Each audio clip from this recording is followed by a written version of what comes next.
Hello and welcome to broadcast number 2 from the UK Medical Freedom Alliance. My name's Ian Humphreys and I'm just really glad you've come along to spend, maybe about 35 minutes with us.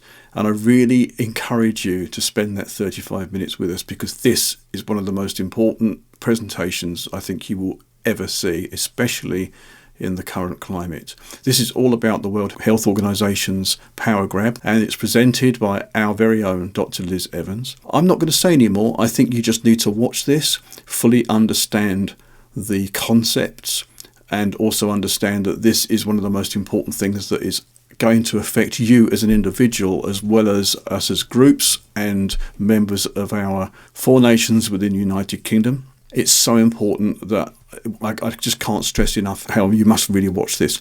I would also please encourage you, you're going to be watching this on the Rumble channel. Please sign into Rumble as an individual. Then please click on the follow button and then you will see as and when we make more videos, you'll be alerted.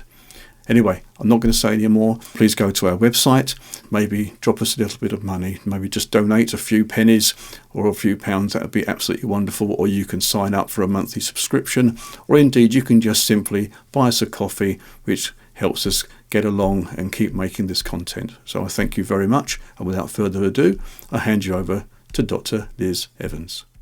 The Stop the WHO Power Grab is the latest campaign that we're running at the UK Medical Freedom Alliance. And I'm going to give you an overview of the various agendas and legal instruments that the WHO are pushing and which I think constitute a major power grab. So why am I talking about the WHO? Well, the story is that about 3 months ago, I bumped into Tess Laurie, who runs the World Council for Health. And I said, what do you think is the most important issue to campaign on at the moment? Because I'm interested in doing some sort of collaborative campaign. And she replied without hesitation that she believed it was the WHO power grab, because she said, if national decision making gets ceded to a global unelected and unaccountable authority, then we will be left with no recourse to protest or campaign against anything. So I agreed with her analysis, and we immediately set up a campaign to raise public and political awareness of the negotiations that are going on largely unnoticed and certainly unreported in the mainstream media. And since it's been really encouraging that many other groups, both in the UK and internationally, people like Together, Us for Them, the World Council for Health, obviously, HARP and Panda, they're all now highlighting this issue and calling for public and political opposition to the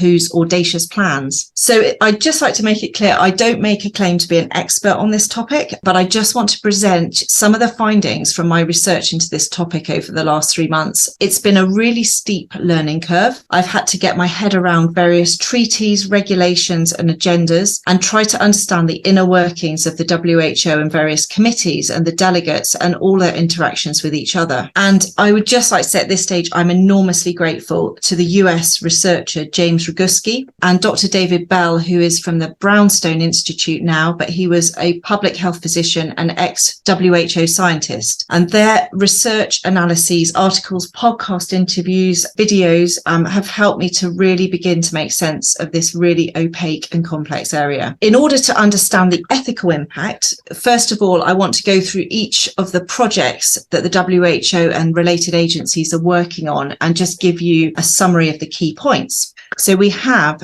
first of all, the WHO One Health Agenda. Then we have the proposed amendments to the international health regulations. Then we have the Pandemic Treaty, as it is known colloquially, but actually is called WHO CA+. Then you have the Global Digital Health Certification Network. And finally, and I'm sure it isn't finally, because I imagine there are others, but there is a United Nations Our Common Agenda policy. And the WHO are making absolutely no secret of their aims and objectives, so there is no conspiracy theory here. So the Director General, Dr. Tedros himself, said, it is clear that a One Health approach must be central to our shared work to strengthen the world's defences against epidemics and pandemics such as COVID-19. And that's why One Health is one of the guiding principles of the new international agreement for pandemic prevention, preparedness and response, which our member states are now negotiating. That's WHO CA+. So I think it's now undeniable that the WHO is mounting a concerted bid to increase its power, wealth and scope, with the apparent aim of becoming the de facto decision-making authority for global public health for all 194 member nations, in line with its stated One Health ideology and agenda. And this is being done, as I said, in a myriad of ways, so not just through the Pandemic Treaty or IHR regulations. So I think we'll start with the One Health agenda. It's really crucial to understand this because this is the ideology that's underpinning, informing and driving all the legal instruments. And it is a sinister and dystopian global agenda that we're up against. It's defined as the WHO as an integrated, unifying approach that aims to sustainably balance and optimize the health of people, animals, and ecosystems. It recognizes the health of humans, animals, plants, and the wider environment are closely linked and interdependent. And you will see that somebody has put this diagram together to illustrate what they mean by One Health. And it encompasses many different things. So we have diet, food security, antimicrobials, livestock farming, disease vectors, and then lots of environmental things, biodiversity loss, deforestation, air pollution, water pollution, climate change, of course, and then social determinants of health and population movements. And it does say in the corner there, this is not exhaustive. So the term One Health, it was first coined by the Eco Health Alliance, who I'm sure you've heard of. They referred to it in an article on Ebola in 2003. And then in 2017, it was formally adopted by the WHO and G20 health ministers. And it's a global project to centralize power with the WHO under the umbrella of health. And this would give it the authority to control potentially every aspect of human life across the world without regard for national sovereignty or human rights. And I think it does raise the spectre of the ability, whether it will happen or not is another thing, but the ability to create a totalitarian one world government using the Trojan horse of health. And it's based on the premise that human health is impacted by a range of factors. It also prioritizes animal health and the environment, but has subsequently been expanded to include all of these other areas that are listed there, communications, economics, etc., and more. And in the document, there is an underlying and stated assumption that we will have more frequent pandemics and health emergencies, but there is no evidence to say why. And they use the COVID crisis as a justification for the need for this One Health approach. But when you read through it, you find it is the absolute antithesis of an ethical patient-centered medicine. And it would put the WHO as the de facto authority on all health-related issues, however tenuous, with a very much one-size-fits-all approach. The concept and the wording of One Health is completely baked into both the proposed IHR amendments and the WHO Pandemic Treaty. And what these two legal instruments seem to be doing is to create the legal framework and the infrastructure to make this One Health policy a reality, and also give, if all of the amendments and the sort of clauses come to fruition, could give the WHO enforcement powers by making their advice legally binding on nations regarding anything that has any potential to impact public health, for example, climate, pollution, agricultural land use, and the food industry. And then this would give the power for any number of countermeasures. For example, the sort of things that were used during the COVID pandemic could then be deployed to combat things like climate change or loss of biodiversity or pollution, hunger, poverty, and so on. So it's very audacious. And they launched a One Health joint plan of action in October 2022. I didn't see anything about this in the press, but there was a WHO press release, which went largely unnoticed, I think. And they stated that building on existing structures and agreements, mechanisms for coordinated financing are under development to support the plan's implementation. The quadripartite will join forces to leverage the needed resources in support of the common approach to address critical health threats and promote the health of people, animals, plants, and the environment. So this quadripartite that they refer to is four big organizations: the WHO, the Food and Agricultural Organization of the UN Environmental Programme, and the World Organization for Animal Health. So I read through this document. The first few pages appear quite reassuring. So is it propaganda? They talk about reducing air and water and soil pollution, improving sanitation, the desire to reduce toxic chemical exposure and tackle antimicrobial resistance. So that is all good, noble things. However, the language used is quite interesting. There's a lot of use of phrases like common approach, common goals. It sounds quite collectivist or communist. And there's a notable lack of any reference to human rights, freedoms, or dignity. There's a lot of discussion of equity, inclusivity, cooperation, shared responsibility. And there's also a big push for public-private partnerships. So this joint plan is a 5-year plan from 2022 to 2026, and it tends to expand capacities in 6 One Health areas: health systems, zoonotic epidemics, the environment, that's a big area, neglected tropical and vector-borne diseases, food safety risks, and antimicrobial resistance. And it's a very technical document. It covers a set of actions which are intended to advance One Health at global, regional, and national levels, and incorporates many stakeholders, which is the buzzword. But it doesn't seem to incorporate the public. And you'll see in this quote in blue that's in the middle of the slide, these are the stakeholders that they are referring to. And the ultimate goal seems to be to create rules that can be followed on a global scale, including the operational objectives that I've listed, which you can just look through. And very worryingly, it appears to put human life and welfare on a par with other life, including plants and animals. So this idea, this unethical idea that humans are equal and no different to plants or animals, was expanded on in a recent editorial in The Lancet. I don't know if anyone saw this. It was January 2023, and it was called One Health, a Call for Ecological Equity. And I think the fact that these ideas are now being published in mainstream scientific journals is deliberate, and it's done to give credibility and powerful support to this One Health agenda, and will be quoted, no doubt, all the time. And some of the quotes from the article were concerning, talking about modern attitudes to human health being anthropocentric, that the human being is the centre of medical attention and concern, but that One Health would place us in an interconnected and interdependent with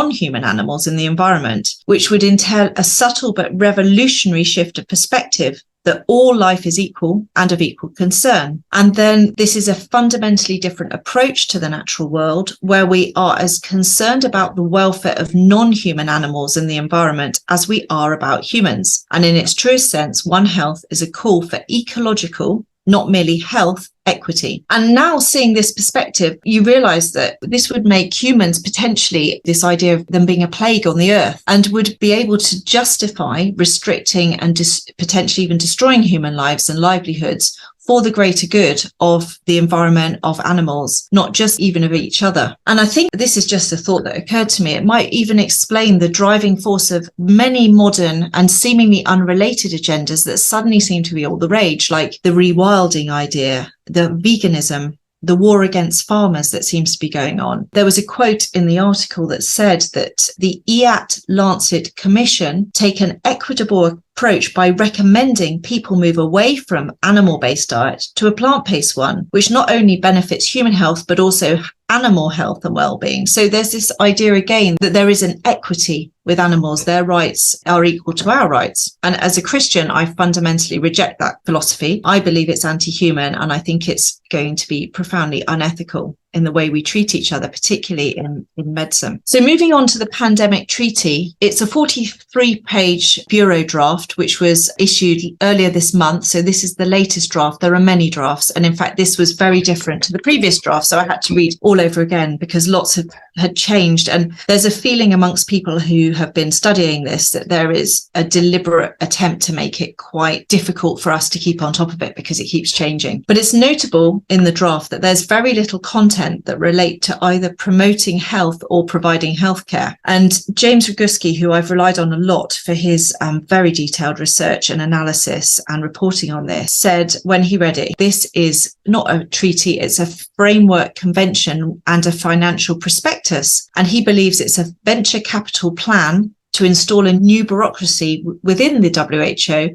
to manage and operate essentially a new industry that is fascist in nature through the creation of a partnership between government, private corporations, foundations, and NGOs. So he felt it was far more of a financial prospectus than anything health related. And it would set up the bureaucracy in infrastructure and finance to create three main things: a global laboratory and testing infrastructure for public health surveillance, funding for research and development, and also the setting up of supply chains and logistics for pandemic products. And again, all in line with the One Global Health ideology. So this would create a pandemic industry which could profit from public health emergencies, because taxpayers' money would flow into the system from legal obligations on nations and into this industry who were doing the testing, the surveillance and the products to deal with the emergency, and potentially could lead to a constant state of emergency and the resulting restriction of freedoms, because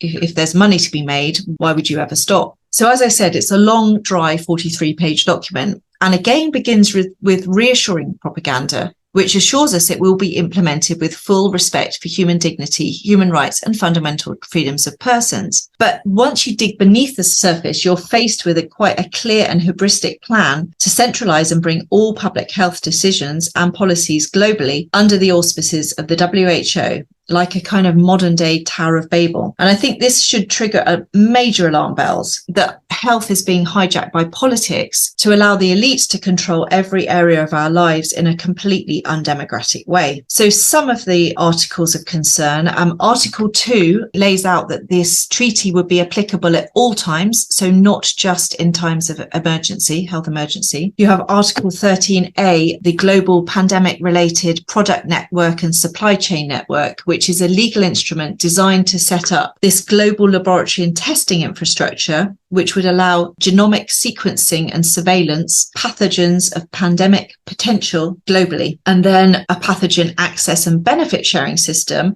which would be responsible for pathogen analysis, sharing and storage, and would support a massive expansion of active PCR testing in the environment. Again, to be seeking out these pathogens with pandemic potential to trigger a pandemic to be declared. Article 20 sets up a bureaucracy called Conference of the Parties, which would be comprised of representatives from nation states, as well as non-voting observers from NGOs and other stakeholders. There would be 4 committees within the COP: Implementation and Compliance Committee, a panel of experts, a pandemic-related products committee, and a benefit-sharing expert committee. So again, you're not hearing a lot about the doctor-patient relationship or the practice of medicine or the health of the public. It's very, very industry and economically focused. So the COP's job would be to oversee and promote compliance by member states, and also to promote and facilitate the mobilization of the financial resources that are required.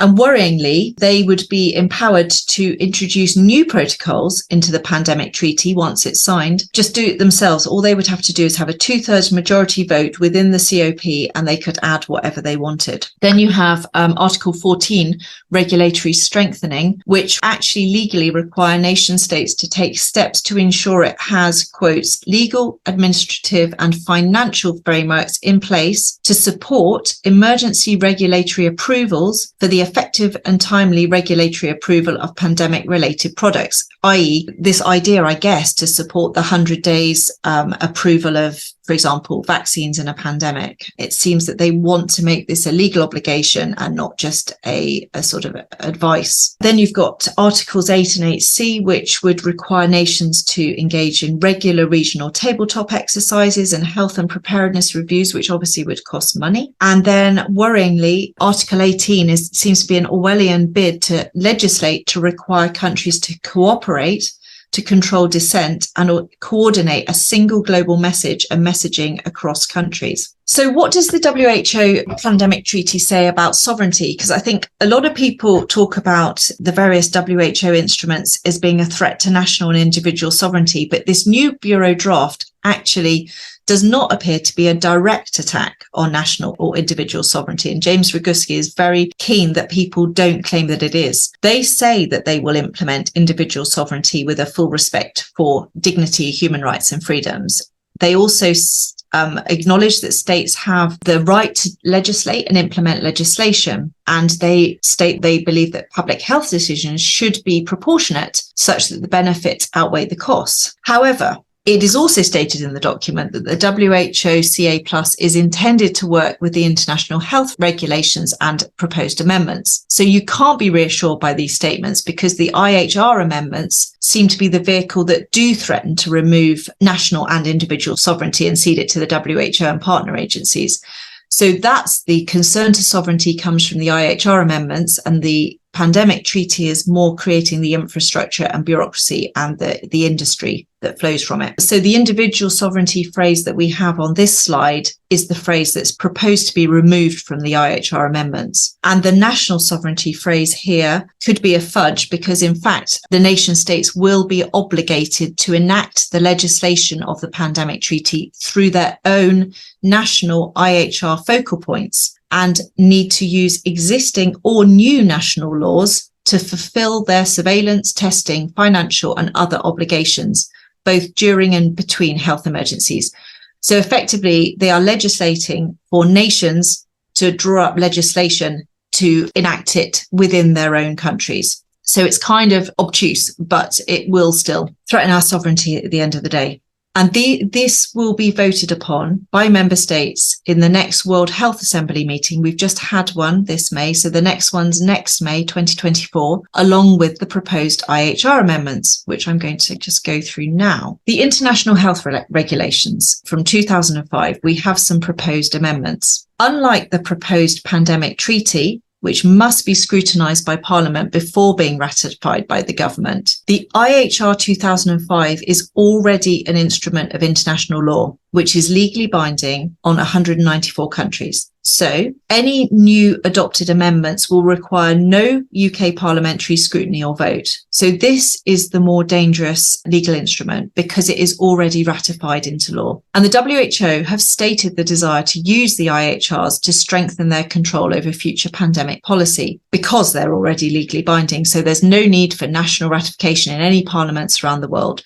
They will just require a majority vote by representatives from the nations at the World Health Assembly. And so at the recent working group World Health Assembly meeting a few weeks ago, Dr. Asiri, the co-chair of the IHR Amendments Working Group, gave a 3-minute very chilling speech outlining their goals. I don't know if you saw it. I think it went quite viral on social media. But he commented that the implementation of the IHRs had been problematic to date. So enhancements are required. He said the world requires a different level of legal mandates, prioritizing actions that may restrict individual liberties, mandating and sharing of information, knowledge and resources, and providing funds for control efforts. The means to carry out these actions are simply not currently at hand. So you can see where they're going with this. This is where they hold the World Health Assembly. The key points about these amendments, as I said, they're a totally separate legal instrument to the pandemic treaty. They're negotiated at the World Health Assembly by elected delegates, of whom they actually have already passed 5 proposed amendments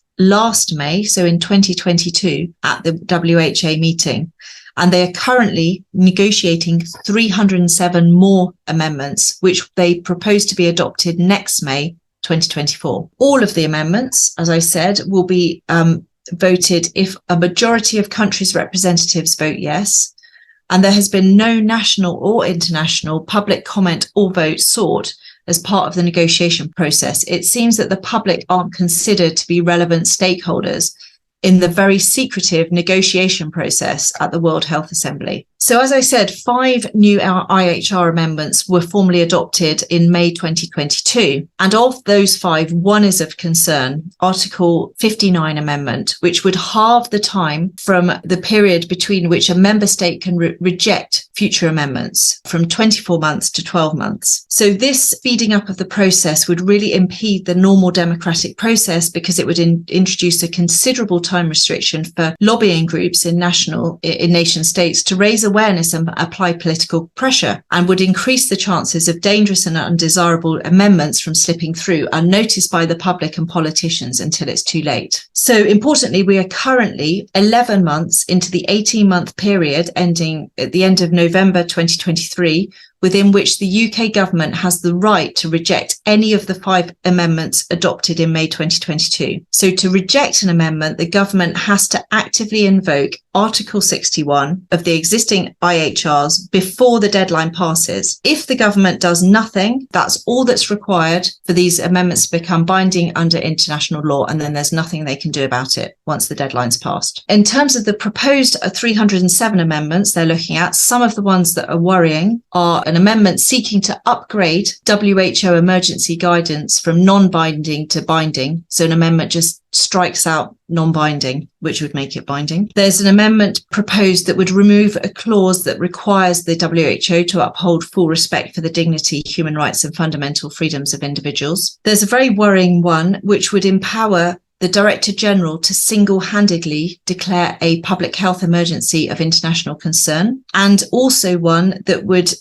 allow a fake to be something that caused potential rather than actual harm. This would result in this unelected, unaccountable individual that would have unprecedented levels of completely unfettered power, who could dictate UK public health policy and restrict fundamental freedoms and human rights with no recourse. There's also a push to amend the IHRs to facilitate the implementation of an international global health certification system, which would enable nations to enforce travel restrictions with things like vaccine certificates, prophylaxis certificates, passenger locator forms, health declarations, and all tied to a personal QR code. And there are further amendments threatening free speech, to increase censorship of dissenting voices, and mandating systematic global collaboration to counter dissent to any official government or WHO guidance. I hope you can see that adoption of these amendments, along with the ratification of the new pandemic treaty, it would result in a highly significant change to global public health governance, permanently undermining and even removing national sovereignty in a health emergency, handing it over to the WHO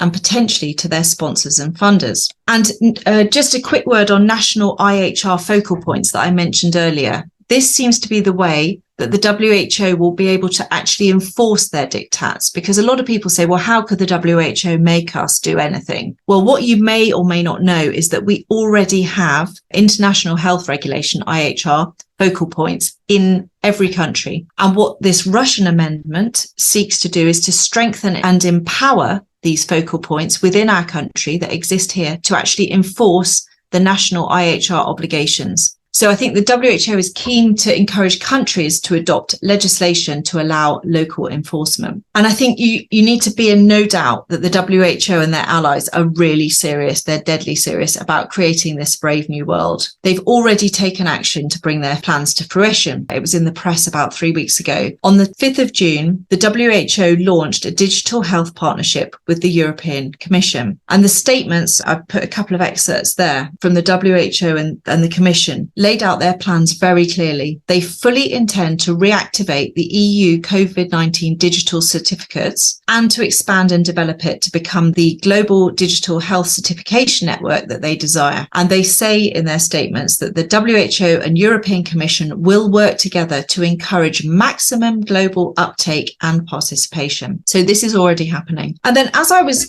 investigating the WHO, I was also alerted to this much lesser known document by Meryl Nass, who spotted it and put it out on social media. A cursory read through it reveals another mechanism by which the global elites are seeking to centralize power and control over our lives. Even the title, Our Common Agenda, sounds very communist. And it's not a standing body, so it's not like an assembly. It is a set of protocols that can be activated when needed and is an emergency platform to respond to emergencies. And it would bring together the same players to respond to complex global shocks that threaten, they say, sustainable development goals. So these possible shocks in their document are things like climatic or environmental events, pandemics, high-impact biological agent events, large-scale destructive activity in cyberspace, and then this is quite interesting, a major event in outer space, and even a black swan event. So they're covering all the bases. And here's some diagrams from the document and their conclusion, which was that the General Assembly of the United Nations should provide the Secretary General and the United Nations system with a standing authority to convene and operationalize automatically an emergency platform in the event of future complex global shocks. They use the excuse and examples of the COVID-19 pandemic and the cost of living crisis to guide how this system could respond more effectively to future future complex global shocks. And for all of their great key principles and objectives you see there is again no mention of healthcare or the well-being of the public. So I feel like we're seeing the creation of a pandemic or emergency industry. You've got this business model feedback loop where you have virus surveillance, a declaration of risk, the lockdowns and restrictions that follow, which lead to a mass rollout of treatments or vaccinations. The restrictions end, the virus surveillance begins again, and you go round and round. And I think through all the policies and legal instruments, you will see that what results is a system which can funnel money from the public, the taxpayers, into multinational corporations and elite groups. And speaking of money, the World Health Organization is very powerful. It has net assets currently of 5 billion. Last year, 2022, they had a revenue of 4.354 billion, of which only 11% of it was assessed, what is known as assessed contributions. That's all of the 194 member states have to give a certain amount of money. So that only constitutes 11% of their total revenue. The vast majority, 84% last year, of their funding comes from voluntary contributions. And these are specified contributions, which is the blue line on you'll see the second figure, figure 4. They come with strings attached. So the donors get focus and influence over the policy. And this figure 7 on the left shows the top 10 voluntary contributors who have these strings attached specified contributions. And one of the largest ones of these is Bill Gates through his Bill and Melinda Gates Foundation, Gavi and CEPI. So you can see that this system is highly vulnerable to conflicts of interest and corruption. We cannot afford to give them more power to dictate health policy. Finally, I've got onto ethics. So from the quick overview I've given you of all these various agendas and documents, I hope you can realize if this comes to pass, it has huge ethical and moral implications for the practice of medicine and for wider society. It's an aggressive move by the WHO and partner agencies who are seeking to wrest control of healthcare decisions from local, regional and national bodies and instead place them into a centralized system with global conformity, compliance and a top-down control. This is sinister. It's a threat to us all. It's protocol-driven medicine on steroids. And there's so many red flags when you read through the documents, which show an underlying lack of recognition for the sanctity and dignity of every human life. There are no mentions of fundamental principles of medical ethics, like informed consent or the doctor-patient relationship. And yet medical ethics are vitally important. They should be non-negotiable in a civilized society. They exist to hold doctors and medical professionals accountable for their actions to protect vulnerable patients from abuse and atrocities. They recognise that the doctor-patient relationship is an intimate one with an unavoidable power imbalance. Hence, the importance of the Hippocratic Oath to first do no harm, that doctors must ensure they obtain voluntary, uncoerced, informed consent to any medical intervention for their patients, following a full disclosure of risks, benefits